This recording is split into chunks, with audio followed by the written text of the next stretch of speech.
بسم اللہ الرحمن الرحیم۔ الحمدللہ، آج ہماری تلاوت کا آغاز 14ویں پارے سے سورہ حجر سے۔ ابتدا میں اللہ کے کلام کی عظمت ہے اور پھر کفار کی حسرت کا تذکرہ ہے جو بغیر ایمان لائے اس دنیا سے چلے گئے، اور ایمان کی قدر و قیمت جب وہاں کی منڈی میں نظر آئے گی تو ان کا تذکرہ فرمایا کہ کس طرح حسرت کریں گے اور کہیں گے ہائے کاش کہ ہم مسلمان ہوتے۔ مسلمان بھی بہت ساری نعمتوں کو نعمت سمجھتا ہے، لیکن بس اوقات وہ غافل ہوتا ہے کہ اسلام ایمان کتنی بڑی نعمت ہے اور اس نعمت پہ کتنا شکر کرنے کی ضرورت ہے۔ اس لیے کہ اس دنیا کی منڈی میں تعلقات کا سکہ چلتا ہے، درہم دنانیر ڈالر پاؤنڈ کا سکہ چلتا ہے، کل کی منڈی میں صرف ایمان کے سکہ چلے گا، اور پھر اندازہ ہوگا یہ دولت کتنی بڑی ہے۔ خوش نصیب آدمی ہے جسے ایمان مل جائے اور پھر ایمان پہ خاتمہ ہو جائے۔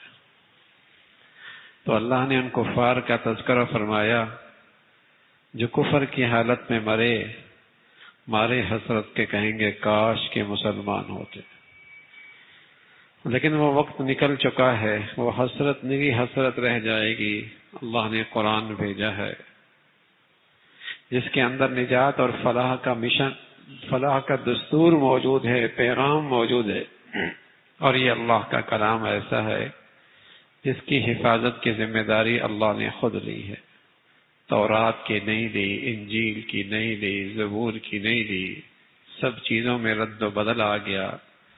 آج کوئی چیز بھی اپنی اصلی حالت میں موجود نہیں ہے، لیکن اللہ کا کلام اپنے الفاظ کے لحاظ سے بھی محفوظ ہے اور اپنی معنی اور مفہوم کے لحاظ سے بھی محفوظ ہے، اور آپ کے معنی اور محفوظ کا تعلق نبی کی حدیث سے ہے۔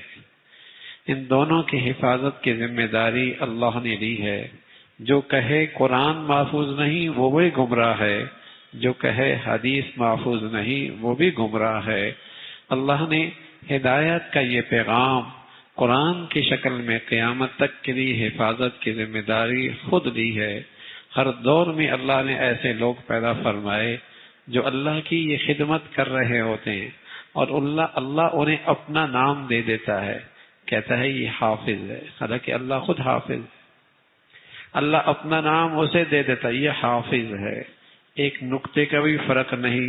صدیاں گزر گئی ہیں، جب قرآن اترا تھا نہ پریس موجود تھی، نہ کاغذ موجود تھا، نہ خطاط موجود تھے، نہ یہ تحریریں موجود تھیں، لیکن صدیاں گزر گئی، پتھروں پہ لکھا گیا اور لکڑیوں پہ لکھا گیا، سینوں میں محفوظ کیا گیا، لیکن آج مشرق مغرب شمال جنوب جائیے ایک لفظ کا بھی فرق نہیں ملے گا۔ حفاظت اللہ نے دی ہے، اور اسی طرح اللہ نے ہر دور میں ایسے لوگ پیدا فرمائے جنہوں نے قرآن کے معنی اور مفہوم کی بھی حفاظت کی، جیسے مفسرین کہتے ہیں، جنہیں محدثین کہتے ہیں، جنہیں قاری کہتے ہیں، حافظ کہتے ہیں۔ قرآن کے الفاظ بھی محفوظ ہیں، اس کی تفسیر اور اس کی معنی اور مفہوم بھی محفوظ ہے۔ اللہ نے خود ذمہ داری لی ہے، ہر دور میں اس کی حفاظت ہوتی رہے گی۔ یہ اللہ کا کلام ہے۔ پھر فرمایا اللہ کی قدرت کی بڑی نشانیاں ہیں، اور اللہ کے پاس ہر چیز کے خزانے ہیں، اور تمہارے پہلے حالات سے بھی واقف ہے، بعد کے آنے والے حالات سے بھی واقف ہے۔ انسان کو اللہ نے ایک چکنی مٹی سے پیدا کیا، اور پھر اس کے اندر اپنی روح ڈال دی، اور پھر اسے مسجود ملائکہ بنایا۔ ملائکہ نے اسے سجدہ کیا تعظیمی، شیطان نے انکار کیا، اللہ کی رحمت سے دور ہوا، راندہ درگاہ ہوا۔ اس نے عقل چلائی، کہنے لگا یہ مٹی سے بنا ہے، میں آگ سے بنا ہوں، آگ اوپر ہوتی ہے اور مٹی نیچے ہوتی ہے، اوپر والا نیچے کو کیسے سجدہ کرے؟ عقل پہ چلا، وہ بھول گیا تیری عقل کو بھی کس نے پیدا کیا ہے۔ سب سے بڑی عقل مندی تو یہ ہے بھائی اللہ کی ماننا آ جائے۔ سب سے بڑی عقل مندی تو یہ ہے اپنے پیدا کرنے والی ذات کی ماننا آ جائے، یہی سب سے بڑی عقل مندی اور دانش مندی ہے۔ اللہ نے راندہ درگاہ کیا اور اس نے مہلت مانگ لی، اللہ نے اس کے مہلت دے دی ایک وقت مقرر تک، قیامت تک، اور اس نے کہا تیرے بندوں کو اغوا کروں گا۔ شیطان نے اغوا کیا، آدم کو بھی اغوا کیا، اس کی اولاد کو بھی اغوا کر رہا۔ دو قسم کے اغوا ہوتے ہیں، ایک جسمانی اغوا ہوتا ہے، جسمانی اغوا ہوتا ہے اور اس میں اغوا کرنے والے کو دنیا ظالم کہتی ہے، اور جسے اغوا کیا جاتا ہے اسے دنیا مظلوم کہتی ہے، جسمانی اغوا۔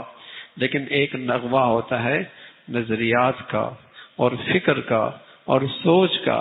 یہ اغوا اتنا خطرناک ہے کہ نہ اغوا کرنے والے کو دنیا ظالم کہتی ہے، نہ اغوا ہونے والے کو اس کا احساس ہوتا ہے کہ میں اغوا ہو گیا ہوں۔ تو آج بھی دنیا میں شیطانی قوتیں، جو شیطانی کرندے ہیں، وہ بڑی خیرخواہی کے انداز میں انسانوں کو اغوا کرتے ہیں، نظریات کے لحاظ سے، فکر کے لحاظ سے، سوچ کے لحاظ سے، لیکن نہ اغوا کار کو دنیا ظالم کہتی ہے اور نہ اغوا ہونے والے کو احساس ہے کہ میں اغوا ہو گیا ہوں۔ اور اغوا کار قوتیں خیرخواہ بن کے آتی ہیں، ہمدرد بن کے آتی ہیں، محسن بن کے آتی ہیں۔ اللہ کہہ رہا ہاں اللہ رب العزت نے اپنے مخلص بندوں کو شیطانی سازشوں سے، مکر و فریب سے محفوظ کرنا ہے، اس کا تذکرہ فرمایا۔ پھر اہل جہنم کا تذکرہ ہے، ان کے لیے جہنم کے دروازے ہیں، جنت والوں کے لیے جنت کے نعمتیں اور اس کے چشمے ہیں۔ جنتی جتنے ہوں گے وہ سب خالص آپس میں محبت کے ساتھ جنت میں داخل ہوں گے۔ کہیں تھوڑی وہی قدورت بھی ہو گئی تو اللہ جنت میں جانے سے پہلے وہ صاف کر دیں گے۔ تو جس خوش نصیب کو اللہ صاف دل دے دینا اور اس کے دل میں کسی کے لیے کھوٹ نہ ہو، تو سمجھو اس کے دل میں اللہ نے جنتیوں کی خوبی پیدا کی ہے، اس کے اندر جنت کی خوبی ہے۔ حضرت انس فرمانے لگے اللہ کے نبی صلی اللہ علیہ وسلم نے مجھ سے ایک مرتبہ نصیحت کی، اور نصیحت یوں کی کہ اگر تم جنت میں میرے ساتھ رہنا چاہتے ہو نا تو بنیا ان تقدر ان تصبح وتمسی وليس في قلبك غش لاحد ففعل، تو اے بیٹے انس پھر ایسا کر، تیری صبح شام ایسی گزرے کہ تیرے دل میں کسی کی برائی نہ ہو، کھوٹ نہ ہو، تیرے دل میں کسی کے لیے کینہ اور بغض اور حسد نہ ہو۔ بیٹے اگر تو نے ایسا کر لیا تو میں تو ایسا ہی کرتا ہوں، اگر تو نے ایسا کر لیا تو جنت میں میرے ساتھ ہوگا، تو جنت میں میرے ساتھ ہوگا۔ تو اللہ رب العزت جنتیوں کو صاف ستھرے دل کے ساتھ جنت میں داخل ہو جائے کریں گے، اور جو خوش نصیب اس دنیا میں صاف دل کے ساتھ زندگی گزارتا ہے، جو سامنے ہے وہ اندر بھی ہے، جو ظاہر میں ہے وہ باطن بھی ہے، نفاق نہیں، کہتا کچھ ہے اندر کچھ ہے۔ اللہ کے نبی فرمانے لگے ایک وقت ایسا آئے گا کہ لوگ محبتوں کا اظہار کریں گے لیکن اندر حسد کینہ بغض بھرا ہوا ہوگا۔ لوگ محبتوں کا اظہار بڑے لمبے چوڑے آپ تقریبات میں تحفے تحائف دیکھتے ہیں اور خوشیوں کے کلمات بھی سنتے ہیں، لیکن اندر حسد اور بڑھ رہا ہوتا ہے، کینہ اور بڑھ رہا ہوتا ہے، بغض اور بڑھ رہا ہوتا ہے۔ لیکن یہ جنتی جو جنتی ہوتے ہیں انہیں اللہ صاف دل نصیب فرماتا ہے۔ پھر حضرت ابراہیم علیہ السلام کا تذکرہ کہ فرشتہ آیا اور ان کے پاس بیٹی کی خوشخبری دے کے آیا، اور ساتھ فرمایا کہ اللہ کی رحمت سے مایوس نہیں ہوتے، اگرچہ آپ کی بیوی بوڑھی ہے اور آپ بھی بوڑھے ہو چکے ہیں، لیکن اللہ کی رحمت سے مایوسی نہیں ہے، اور اللہ کی رحمت سے مایوس تو گمراہ لوگ ہی ہوتے ہیں۔ پھر قوم لوط کا ہلاکت کا تذکرہ، اصحاب حجر کی اور اس قوم کی بھی ہلاکت کا تذکرہ جنہوں نے اپنے پیغمبر کی تعلیمات کا انکار کیا۔ پھر سورہ فاتحہ کا تذکرہ، اور سورہ فاتحہ جو پورے قرآن کا خلاصہ ہے اور بار بار مسلمان اسے اپنی نماز میں دہراتا ہے۔ قرآن اللہ کا بڑا انعام ہے، اور اس قرآن میں پھر سورہ فاتحہ مستقل اللہ کا انعام ہے۔ اس نعمت کا تذکرہ فرمایا، اور پھر فرمایا کسی کے پاس دنیا ہو تو اس کی طرف نظریں اٹھا کے بھی نہ دیکھنا، کوئی ایسی بڑی چیز نہیں ہے کہ آپ اس کو حیرت سے دیکھیں اور رشک سے دیکھیں۔ ہاں فرمایا نظریں ہٹاؤ نہیں، اگر کوئی نیک لوگ مل جائے، کوئی نیک لوگ مل جائے ان سے نظریں ہٹاؤ نہیں، اور دنیا کی چمک دمک فرمایا اس کی طرف نظریں اٹھا کے بھی نہ دیکھیں. پھر فرمایا اللہ آپ کے دشمنوں سے آپ کی حفاظت فرمائیں گے اور ان کی باتوں سے آپ کے دل میں جو تکلیف آتی ہے آپ اللہ کی حمد و ثنا کریں, اس سے آپ کے اندر کی تکلیف دور ہوگی اور آپ کو سکون اور ٹھنڈک ہو ملے گی. جب بھی دشمن کی دشمنیاں آدمی کو پریشان کریں تو فرمایا اللہ کی حمد و ثنا کرو تاکہ تمہارے اندر کا سکون آئے اور تمہیں اطمینان ملے. پھر سورہ نخل کا تذکرہ ہے. اللہ کا حکم عذاب کا آخرت کا بہت جلد آنے والا ہے اور اللہ کی قدرت ہے. اللہ اس پہ پوری قدرت رکھتے ہیں اور اس کے قدرت کے بہت سارے مظاہر آپ کے دائیں بائیں ہر طرف پھیلی ہوئی ہیں. زمین و آسمان کا اس نے نظام بنایا ہے اور پھر اس زمین پر طرح طرح کی نعمتیں اللہ نے پھیلا رکھی ہیں جس میں تمہاری زندگی کا تحفظ اور بقا اور تمہاری زندگی کی ضروریات ہیں چھپائے ہیں. اور اس میں کچھ تم کھاتے ہو, کچھ اس میں کچھ اس کی کھالوں سے تم کپڑے بناتے ہو, کچھ پہ سواری اختیار کرتے ہو. زمین اور آسمان کا سارا نظام اللہ نے تمہارے لیے مسخر کر رکھا ہے اور یہ ساری اللہ کی نعمتیں ہیں. وجود سے لے کر بقا اور زندگی تک اللہ کی تم یہ ساری نعمتیں استعمال کر رہے ہو اور اتنی نعمتیں ہیں کہ شمار بھی نہیں کر سکتے. اگر گننے پہ آؤ تو زمین کے ذرے بھی گن لو اور سمندر اور دریا کے قطرے بھی گن لو اور آسمان نما چھت پر تم ستارے اور سیارے بھی گن لو, لیکن اللہ کی نعمتیں شمار نہیں کر سکتے. اتنی ڈھیر ساری اللہ کی نعمتیں ہیں. پھر اللہ کے دشمنوں کی ہلاکت اور موت کے وقت جو ان کی رسوائی ہے اور متکبرین کے لیے جہنم کی سزا ہے اس کا تذکرہ فرمایا. اہل ایمان کا بھی دنیا سے جانا ہے لیکن ان کا جانا بڑی خوشی اور بڑی فرحت کے ساتھ ہے, اس کا تذکرہ فرمایا. پھر اللہ رب العزت نے فرمایا دنیا میں ہم نے رزق میں بعضوں کو زیادہ دیا بعضوں کو تھوڑا دیا, یہ بھی ایک امتحان اور آزمائش ہے. شکر کون کرتا ہے, صبر کون کرتا ہے. پھر فرمایا اولاد اللہ کی بڑی نعمت ہے لیکن مشرکین کے ہاں جب بیٹیاں آتی ہیں تو ان کے چہرے سیاہ ہو جاتے ہیں اور وہ بہت برا مناتے ہیں اور پھر سوچتے ہیں کہ اسے زمین پہ زندہ درگور کر دیں یا ساری زندگی اس رسوائی کے ساتھ زندگی گزاریں.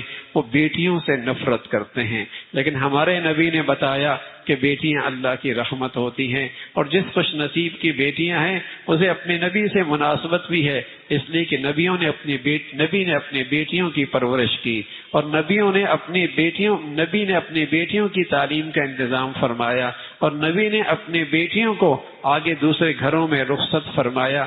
تو نبی کے ساتھ مناسبت ہے اور آپ علیہ الصلوۃ والسلام فرمایا کرتے تھے جسے اللہ بیٹیاں دے اور پھر ان کی صحیح تربیت کرے اور صحیح جگہ اس کا رشتہ کرے, کل جنت میں میرے اتنے قریب ہوگا جیسے یہ 2 انگلیاں آپس میں قریب ہیں. یہ انعام اللہ نے بیٹیوں پہ دیا ہے. پھر اللہ کی قدرت کا تذکرہ ہے. فرمایا دیکھو نا اللہ کی قدرت, آپ دودھ نکالتے ہیں بکری سے نکالتے ہیں, گائے سے نکالتے ہیں, بھینس سے نکالتے ہیں اور اس کے اندر وہاں گوبر بھی موجود ہے اور خون بھی موجود ہے, لیکن جب تم دودھ نکالتے ہو تو صاف ستھرا نکلتا ہے اور تم ذبح کر دو کہیں تمہیں اندر دودھ نظر نہیں آئے گا. تم ذبح کرو کہیں تمہیں دودھ نظر نہیں آئے گا اور جب نکلتا ہے صاف ستھرا, نہ رنگت میں فرق ہے نہ ذائقے میں فرق ہے. اللہ کی قدرت ہے, اللہ کی قدرت ہے. اور بتایا بھائی کوئی اللہ کی طرف چل تو پڑے اور چاہے کہ میں اللہ کا بن جاؤں اور واقعی چاہے تو اللہ کی مدد کو ساتھ لے لے, گندگی کے ماحول سے اللہ اسے صاف ستھرا کر کے نکال دے. اللہ کی بڑی قدرت ہے. اسی طرح شہد کی مکھی بھی اللہ کی قدرت کا شکار ہے, کس انداز سے دور دراز پرواز کرتی ہے اور خوشبو پر بیٹھتی ہے اور وہ پودوں پر جسے کہیں کہ پھولوں پر بیٹھتی ہے اور اس کا عطر اور اس کا خلاصہ اور نکال کے لے کے آتی ہے. نہ راستہ بھولتی ہے اور نہ اپنی ذمہ داری میں کوتاہی کرتی ہے, اس لیے کہ ان کے ہاں ایک پورا نظام ہے اور ایسا نظام ہے. ایک مکھی ان کی ملکہ ہوتی ہے جس کا کام صرف بچے جننا ہوتی ہیں. ایک اس کی سیکورٹی ہوتی ہے جس کا کام ہوتا ہے آنے والی مکھیوں کی رس اور آنے والی مکھیوں کو چیک کرے کوئی گندگی تو نہیں لے کے آئی, اگر لے کے آ جائے اسے قتل کر دیا جاتا ہے. قتل کر دیا جاتا ہے. ایسی زبردست سیکورٹی ہوتی ہے. اور پھر جہاں پھول سے وہ رس نکال کے لے کے آتی ہے نشان لگا کے آتی ہے تاکہ دوسری مکھی کہیں یہاں آ کے وقت ضائع نہ کرے. یہاں سے رس نکالا جا چکا. یوں اللہ رب العزت چھوٹی سی مکھی لیکن سبحان اللہ اللہ نے اس کے اندر کیا رکھا ہے, اپنی قدرت کا شکار بنایا ہے. اور اس رس کے اندر اللہ نے شفا رکھی ہے, اللہ نے صحت رکھی ہے, اللہ رب العزت نے توانائی رکھی ہے, اللہ نے اس کے اندر قوت رکھی ہے. سبحان اللہ, یہ سب اللہ کی قدرت ہے, اللہ کی شان ہے. تمہیں اللہ نے قوتیں نعمتیں عطا فرمائی ہیں اور تم گھر بناتے ہو, اور گھر کا سب سے بڑا مقصد ہے دل کو اور جسم کو راحت ملے. گھر کا سب سے بڑا مقصد ہے دل کو اور جسم کو راحت اور سکون ملے. وہ گھر ہے, اور جس گھر میں سکون اور چین نہ رہے وہ گھر نہیں ہے, وہ تو آگ کی بھٹی ہے. اور میرے عزیزوں سچ کہتا ہوں, جس گھر میں اللہ کی نافرمانیاں ہوتی ہیں وہاں گھر کتنا ہی خوبصورت کیوں نہ ہو, نہ سکون رہتا ہے نہ محبت ہی رہتی. کوٹھی ہو یا جھونپڑی ہو لیکن اس گھر میں اللہ کو راضی کر رہے ہوں, اللہ وہاں سکون بھی دیتا ہے محبت بھی دیتا ہے. یہ پتھر پہ لکیر ہے. کوئی گھر کتنا ہی بڑا کیوں نہ ہو لیکن اللہ کی نافرمانی ہوگی, نہ سکون رہے گا نہ محبتیں رہیں گی. اور اگر گھر جھونپڑی ہو یا کوٹھی ہو, بنگلہ ہی کیوں نہ ہو, لیکن اس میں اللہ کو راضی کیا جا رہا, اللہ سکون بھی دے دے گا, محبتیں بھی عطا فرما دے گا. پھر اللہ رب العزت نے ساری انسانیت کو پیغام دیا. ہر ایک کی چاہت ہے اور ہر ایک کی خواہش ہے کہ اسے ایک اچھی زندگی مل جائے, اسے ایک اچھی زندگی مل جائے. اچھی زندگی میں 3 چیزیں حاصل ہوتی ہیں, محبت اور عزت کا ماحول مل جائے, دل کا سکون مل جائے, اور اللہ رب العزت جو کچھ اسے عطا فرما دے دل اس پر مطمئن ہو جائے, یعنی قناعت ہو جائے, اندر سے شکر ہو جائے, یعنی حرص و حوث کی آگ نہ رہے. جسے یہ ہے اچھی زندگی, محبت اور عزت کی زندگی مل جائے, دل کو سکون مل جائے, اور اللہ رب العزت جو عطا فرما دے اس پر اطمینان دے دے, قناعت دے دے, حرص و حوث کی آگ نہ ہو. یہ اچھی زندگی ہے. اچھی زندگی فرما اگر تم چاہتے ہو تو اس کی قیمت کیا ہے؟ ایمان اور ایمان کی زندگی. ایمان اور ایمان کی زندگی اللہ کا وعدہ ہے, اور قرآن کے یہ الفاظ ایسے ہیں کہ اتنی تاکید ہے اور اس کلام میں اتنا زور ہے کہ میرا وعدہ ہے اور میرا پیغام ہے, اور اس میں شک نہ کرنا, میں تمہیں اچھی زندگی نصیب فرماؤں, میں تمہیں اچھی زندگی عطا کروں گا. اس کا تذکرہ فرمایا. پھر قرآن کی ایک جامع ترین آیت, جامع عبداللہ حضرت عمر ابن عزیز رحمۃ اللہ علیہ کے زمانے سے مسلمان خطبہ جمعے کے دن عام طور پہ اس آیت کو تلاوت کرتے ہیں. ان اللہ یأمر بالعدل والاحسان وإیتاء ذی القربى وینہی عن الفحشاء والمنکر. یہ قرآن کی جامع ترین آیت ہے. 3 چیزوں کی تلقین فرمائی. عدل سے کام لینا, یعنی انصاف سے کام لینا, اللہ کے حق میں بھی انصاف کرنا اور مخلوق کے حق میں بھی انصاف کرنا.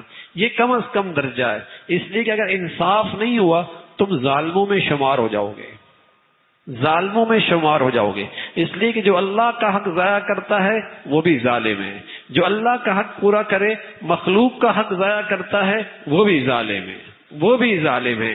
فرمایا عدل, یہ کم از کم درجہ ہے اللہ کو راضی کرنے کا کہ تیری زندگی میں اللہ اور مخلوق کے حق میں انصاف ہو. دوسری چیز فرمایا انصاف سے آگے بڑھو, احسان, احسان, دوسروں کے ساتھ اچھائی کرو, ایثار کرو, بھلا کرو. ہاں, اور اللہ کے حق میں اللہ کے فرائض سے بڑھ کر نوافل کا بھی اہتمام کرو, مستحبات کا بھی اہتمام کرو, مستحبات کا بھی اہتمام کرو. آگے بڑھو, احسان کا آگے بڑھو.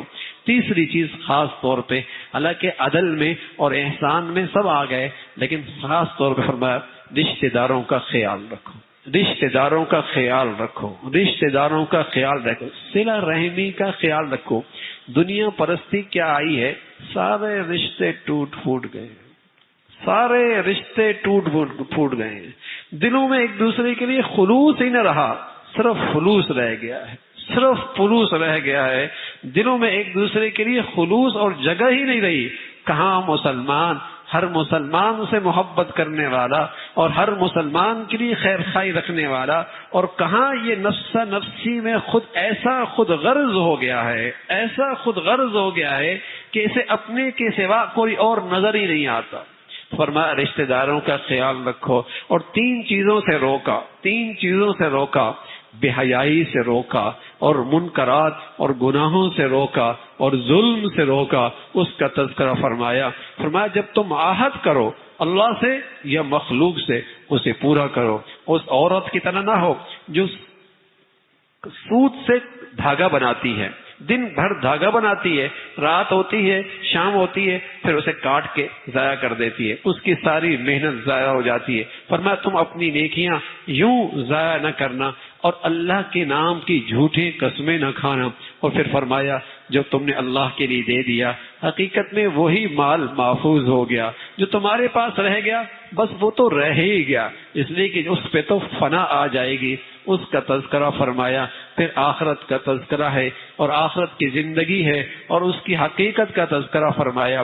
پھر اللہ رب العزت نے ایک مثال دی، اور مثال یوں دی کہ ایک بستی تھی، بڑے امن سے رہتی تھی، اور وہاں اطمینان بھی بہت تھا، اور معاشی تنگی بھی نہیں تھی، وہاں بڑی خوشحالی تھی، وہاں تجارت کے اور زراعت کے اور معاشی حالات بڑے سازگار تھے، مشرق مغرب شمال جنوب ہر طرف سے معاشی حالات سازگار تھے، اللہ بھی آسمان سے رحمتیں بھیج رہا تھا، زمین بھی اللہ کے خزانے اگل رہی تھی۔ لیکن کیا ہوا، اس بستی والوں نے اللہ کی ناشکری کی۔ اللہ میاں پھر کیا سزا دی؟ فرمایا پھر میں نے یہ سزا دی کہ انہیں میں نے زندگی دی، لیکن زندگی خوف زدہ والی دی، ان کی زندگی خوف زدہ ہو گئی، اور ان کی زندگی میں معاشی اور بھوک بڑھ گئی، معاش اور بھوک بڑھ گئی، اور معاشی تنگی دے دی۔ فرمایا یہ سزا دی ان کی ناشکری کی وجہ سے۔ میرے عزیزو، یہ کوئی بستی نہیں، ہر وہ بستی ہے جو اللہ کی ناشکری کرے گی، اللہ اسے اطمینان چھین لے گا، اللہ اسے سکون چھین لے گا، اللہ رب العزت اسے جسے کہیں کہ اطمینان کا رزق اس سے محروم کر دے گا۔ ایک خوف ہے، دیکھو نا، بس اوقات اچھے خاصے کھاتے پیتے، کہیں ایسا نہ ہو جائے سری لنکا کے حالات ہو جائے، کہیں ایسا نہ ہو جائے، کہیں یوں نہ ہو جائے، کہیں یوں نہ ہو جائے، دور دور کے خیالات اس کا آج بھی خراب کر رہے ہو، اس کا آج بھی خراب کر رہے ہوتے، آج کا سکون بھی جاتا ہے۔ یہ اللہ کی ناراضگی ہوتی ہے، اور سبحان اللہ، اللہ ایمان کی اور شکر کی زندگی دے دے، اللہ رب العزت ساتھ اطمینان بھی دیتا ہے۔ اس کا تذکرہ فرمایا۔ پھر حضرت ابراہیم علیہ الصلوۃ والسلام جو موحد اعظم ہیں، اللہ کے بڑے شکر گزار ہیں، اس کا تذکرہ فرمایا۔ پھر اللہ نے اپنے پیغمبر سے کہا آپ لوگوں کو اللہ کی طرف بلائیں، حکمت کے ساتھ اور دانائی کے ساتھ لوگوں کے اللہ کی طرف بلائیں۔ اگرچہ اس بات کا اجازت ہے کوئی زیادتی کرے، آپ اتنی زیادتی کریں، اس کی اجازت ہے، لیکن اگر آپ صبر کریں گے، پرہیزگاری اختیار کریں گے، تو اللہ کی مدد اور نصرت آپ کے ساتھ ہوگی۔ اللہ ہمیں بھی ہمیشہ یہ خوبیاں اور یہ صفات نصیب فرمائے، اور قدم قدم پہ اللہ اپنی مدد اور نصرت ہمیں نصیب فرمائے۔